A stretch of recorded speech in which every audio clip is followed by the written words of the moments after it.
Hello students, अभी हम exercise 14.3 कर रहे हैं। क्वेश्चन नंबर 5 में मैंने आपको हिस्टोग्राम आयत चित्र बनाना सिखाया था।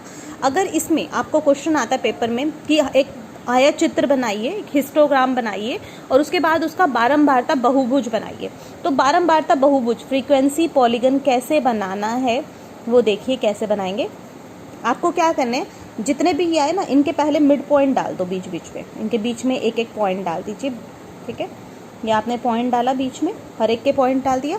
अब इन पॉइंट्स को मिलाओ, ये आपका मिल गया, फिर इससे मिलाया, फिर इससे मिलाया, फिर ये, फिर ये, फिर ये। ठीक है, और फिर इसको नीचे तक ले जाओ और यहाँ से इसको भी नीचे तक ले जाओ। ठीक है, तो ये आपका क्या बन जाता है, ये बारंबारता बहुभुज हो जाता है। फ्रीक्वेंसी पॉलीगन ऐसे बनाना है। ठीक है, पहले आयत चित्र बनाना है, उसके बाद इसके मिड पॉइंट्स लेके इनको ज्वाइन करना है, तो ये आपका बारंबारता बहुभुज हो जाएगा। ठीक है, ये दो तरह से आता है, या तो पहले कहेंगे आयत चित्र बनाइए और बारंबारता बहुभुज बनाइए, तो वो तो इस तरह से आपको बनाना है। ठीक है, और जब आपको कहा जाए कि बारंबारता बहुभुज बनाइए, सिर्फ बारंबारता बहुभुज बोला जाएगा। देखो कैसे, नीचे दी गई सारणी में प्राप्त किए गए अंकों के अनुसार दो सेक्शन के विद्यार्थियों का बंटन दिया गया है, सेक्शन ए और सेक्शन बी। ये आपका क्वेश्चन है। ठीक है, तो दो बारंबारता बहुभुजों की सहायता से एक ही आलेख पर दोनों सेक्शनों के विद्यार्थियों के प्राप्त अंक निरूपित कीजिए। तो एक ही बहुभुज बनाना है, एक ही ग्राफ लेना है, उसी पे दोनों का बारंबारता बहुभुज बनाना है। तो कैसे होगा देखिए, सबसे पहले आपने अंक लिख लिए और ये बारंबारता लिख ली। ये सेक्शन ए है, ठीक है, ये आपका सेक्शन ए है और ये सेक्शन बी है। तो कैसे करेंगे, सबसे पहले जब आपको डायरेक्ट बारंबारता बहुभुज बनाना है तो आप पहले से इनके मिड पॉइंट निकालेंगे। कैसे, देखो 0 और 10 के बीच में, तो 0 और 10 के बीच में इनको प्लस कीजिए, अपॉन में 2, तो कितना आ गया 10/2, कितना हो गया 5। तो ये वर्ग चिन्ह इसका आ गया 5। ऐसे ही 10 और 20 के बीच में करना है, 10 + 20 अपॉन में 2, तो कितना हो गया 30 अपॉन में 2, तो कितना आ गया 50। तो 10 और 20 के बीच में आ गया 15।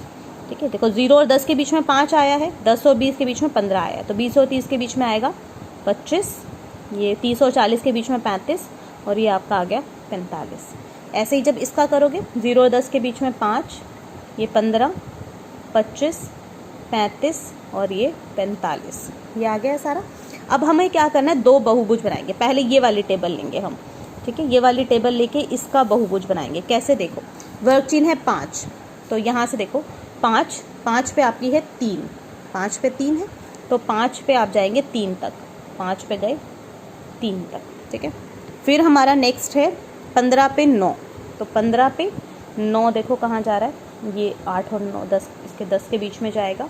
फिर है 25 पे 17, तो 25 पे आपका जाएगा 17 पे। फिर है 35 पे 12 है, 35 पे 12 है, और 45 पे है 9, 45 पे है 9। ठीक है, तो इनको ज्वाइन कर दीजिए, स्केल से आप करेंगे ज्वाइन, और ये आपका नीचे तक आ गया और ये भी आपका नीचे तक आ गया। तो एक ये बन गया। फिर डिफरेंट कलर से दूसरा बहुभुज बनाएंगे हम। ठीक है, तो जैसे अब दूसरा बहुभुज ये है आपका, तो इसमें 5 पे 5, तो 5 पे 5, तो ये दोनों का सेम था, सॉरी 5 पे 5, 4 और 6 के बीच में।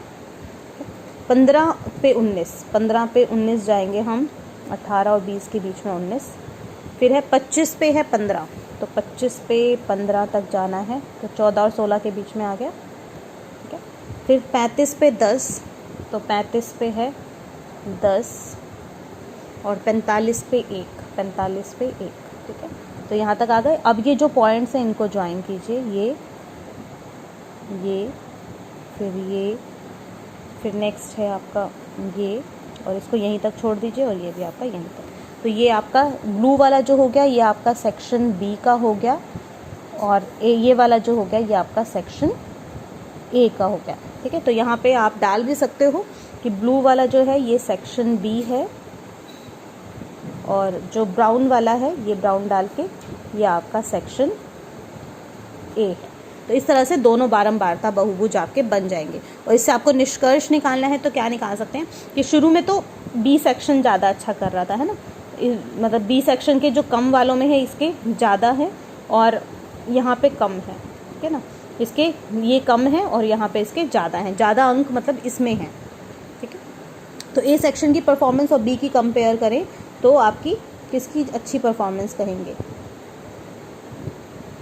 देखिए इसमें यहाँ पे इनके ज़्यादा है ना, 12 बच्चे हैं 30 से 40 में, इधर 9 है, इसमें तो 45 से ऊपर एक ही बच्चा है, तो सेक्शन ए की परफॉर्मेंस ज़्यादा है, क्योंकि कम जो मार्क्स हैं उसमें ये बच्चे कम हैं। यहाँ पे इसके कम मार्क्स वाले में ज़्यादा बच्चे हैं और ज़्यादा मार्क्स में कम बच्चे हैं। यहाँ पे ज़्यादा मार्क्स में इसके कम बच्चे हैं, इसके ज़्यादा हैं, तो सेक्शन ए की परफॉर्मेंस बी से अधिक है, अच्छी है, ठीक है। तो सेक्शन ए की परफॉर्मेंस, ए का रिज़ल्ट ज़्यादा अच्छा है, ठीक है।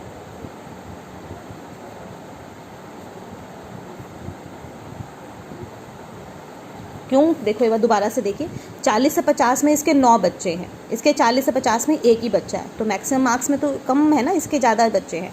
30 से 40 में इसके 12 है, इसके 10 हैं। 20 से 30 में इसके 17 है, इसके 15 हैं। लेकिन यहाँ पे 0 से 10 में इसके सिर्फ 3 ही बच्चे हैं, इसके 5 बच्चे हैं।